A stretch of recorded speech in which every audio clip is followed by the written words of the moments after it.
It was the day before Halloween when I first heard about the No End House from a friend of mine. He told me that it was a legendary haunted house attraction that was said to be the largest and scariest in the country. Everybody had heard about it, but nobody seemed to know where it was. My friend told me he had found it. The rules were pretty simple. You paid $20 to enter the attraction. The building contained 9 rooms in all. If you managed to reach the final room, you would win $500. The only catch was that nobody had ever managed to make it all the way through to the end. That's why they called it No End House. My friend told me he had tried to complete the house and failed miserably. He said the haunted house attraction was located roughly 4 miles outside the city and drew me a map. It piqued my interest and I told him I would check it out the next night. As I turned to leave, he grabbed me by the arm and tried to convince me not to go. He said that it was unnatural, that the things the house contained would be too much for anyone to endure. I didn't believe him, and no matter how hard he tried to convince not to go there, my mind was made up. Winning $500 for completing a haunted house sounded too good to be true. The next night, I followed the map he had drawn and arrived at No End House just as the sun was setting. I immediately felt that there was something strange about the building. I got a sinking feeling in the pit of my stomach. From the outside, it didn't look that scary, yet for some reason, it sent a chill down my spine. The feeling of uneasiness only intensified as I approached the haunted house and opened the front door.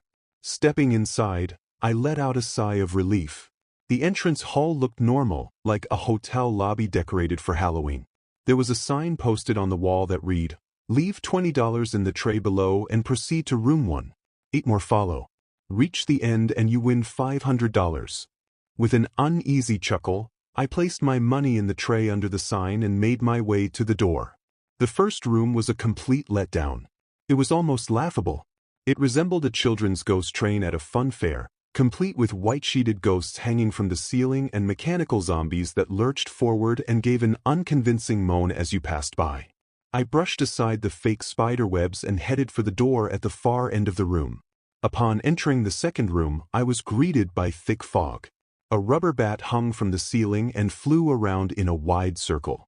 Some haunting Halloween music played on a loop in the background. I stepped over a few toy rats that raced back and forth across the floor and opened the door to the next room. At first glance, room 3 appeared to be just a normal room. It was sparsely furnished, with a wooden chair in the middle of the floor and a single lamp in the corner that did a poor job of lighting the area. It took me a few minutes to realize that there was something not quite right about the room. The light cast shadows across the floor and walls, but the problem was there were too many shadows. I could see the shadow of the chair against the wall, but there were other shadows beside it that had no business being there. Then I happened to look down at my feet. My own shadow wasn't there.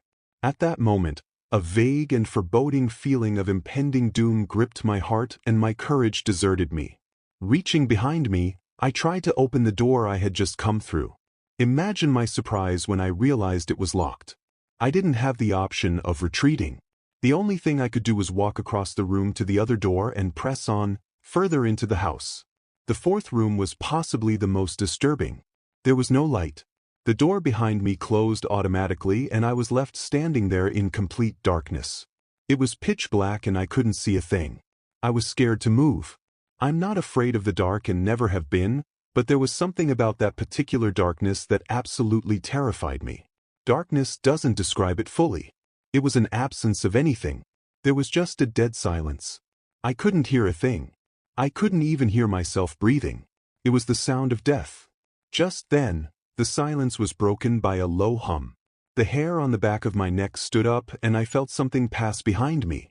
I turned around as quickly as possible, but it was impossible to make out anything in the darkness. The hum grew louder and more intense. The noise seemed to surround me. I knew that something was there, lurking in the dark, and I knew that it was gradually drawing closer. Until then, I had never felt that level of abject fear. I wasn't scared of dying, I was scared of what would happen to me if I lived. I was afraid of what the thing lurking in the darkness had in store for me. The humming noise grew louder and louder until it built to a crescendo. Then, for a split second, there was a flash of light before the room was plunged back into darkness again. In that split second, I saw that the room was empty. There was nothing there. The hum was now a wild screech, and I had to cover my ears and run forwards.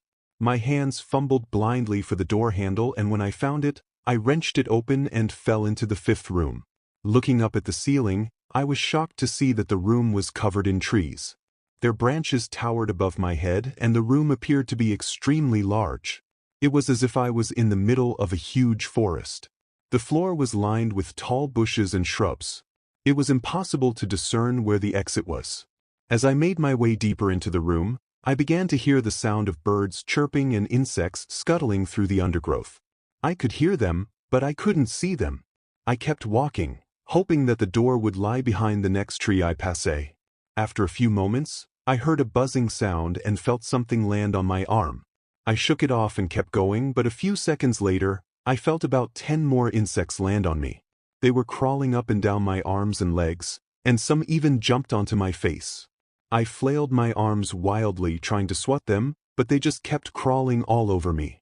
Looking down, I didn't see a single bug, but I could still feel them on my skin. I dropped to the ground and began to roll around, desperately trying to crush the insects, but it was no use. I began to crawl, even though I had no idea where I was going. The entrance was nowhere to be seen, and I had yet to find the exit. So I just kept crawling, invisible insects biting into my skin. After what seemed like hours, my body was exhausted and I began to give up all hope. Just then I heard a low, droning hum. It was the same as before, and it seemed to be coming from somewhere in front of me. I pulled myself up by grabbing a tree for support and took a few shaky steps. It was then that I noticed the door. It was only a few feet away from me, but it was covered in ivy, making it almost invisible. I just stood there, my head pressed against the door marked 6, my hand shakily grasping the knob. The hum was so loud I couldn't even hear myself think. There was nothing I could do but move on. Room 6 was next, and room 6 was hell. I closed the door behind me, my eyes held shut and my ears ringing. The hum was surrounding me. As the door clicked into place, the hum was gone. I opened my eyes in surprise, and the door I had shut was gone. It was just a wall now. I looked around in shock. The room was identical to room 3, the same chair and lamp, but with the correct amount of shadows this time. The only real difference was that there was no exit door, and the one I came in through was gone. As I said before, I had no previous issues in terms of mental instability, but at that moment I fell into what I now know was insanity. I didn't scream. I didn't make a sound. At first I scratched softly. The wall was tough, but I knew the door was there somewhere. I just knew it was. I scratched at where the doorknob was. I clawed at the wall frantically with both hands, my nails being filed down to the skin against the wood. I fell silently to my knees, the only sound in the room the incessant scratching against the wall.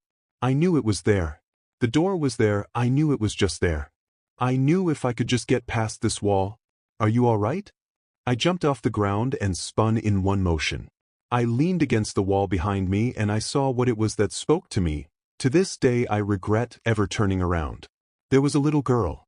She was wearing a soft, white dress that went down to her ankles. She had long blonde hair to the middle of her back and white skin and blue eyes. She was the most frightening thing I had ever seen, and I know that nothing in my life will ever be as unnerving as what I saw in her. While looking at her, I saw something else. Where she stood I saw what looked like a beast. It had a man's body, only larger than normal and covered in hair, but its head was not human. It had the head of a ram and the snout of a wolf. It was naked from head to toe, and its toes were in the form of black hoofs. It wasn't the devil, but at that moment it might as well have been. It was horrifying. The man-beast and the little girl in front of me, they were the same form. I can't really describe it, but I saw them at the same time. They simultaneously occupied the same space in that room. Follow for part 2.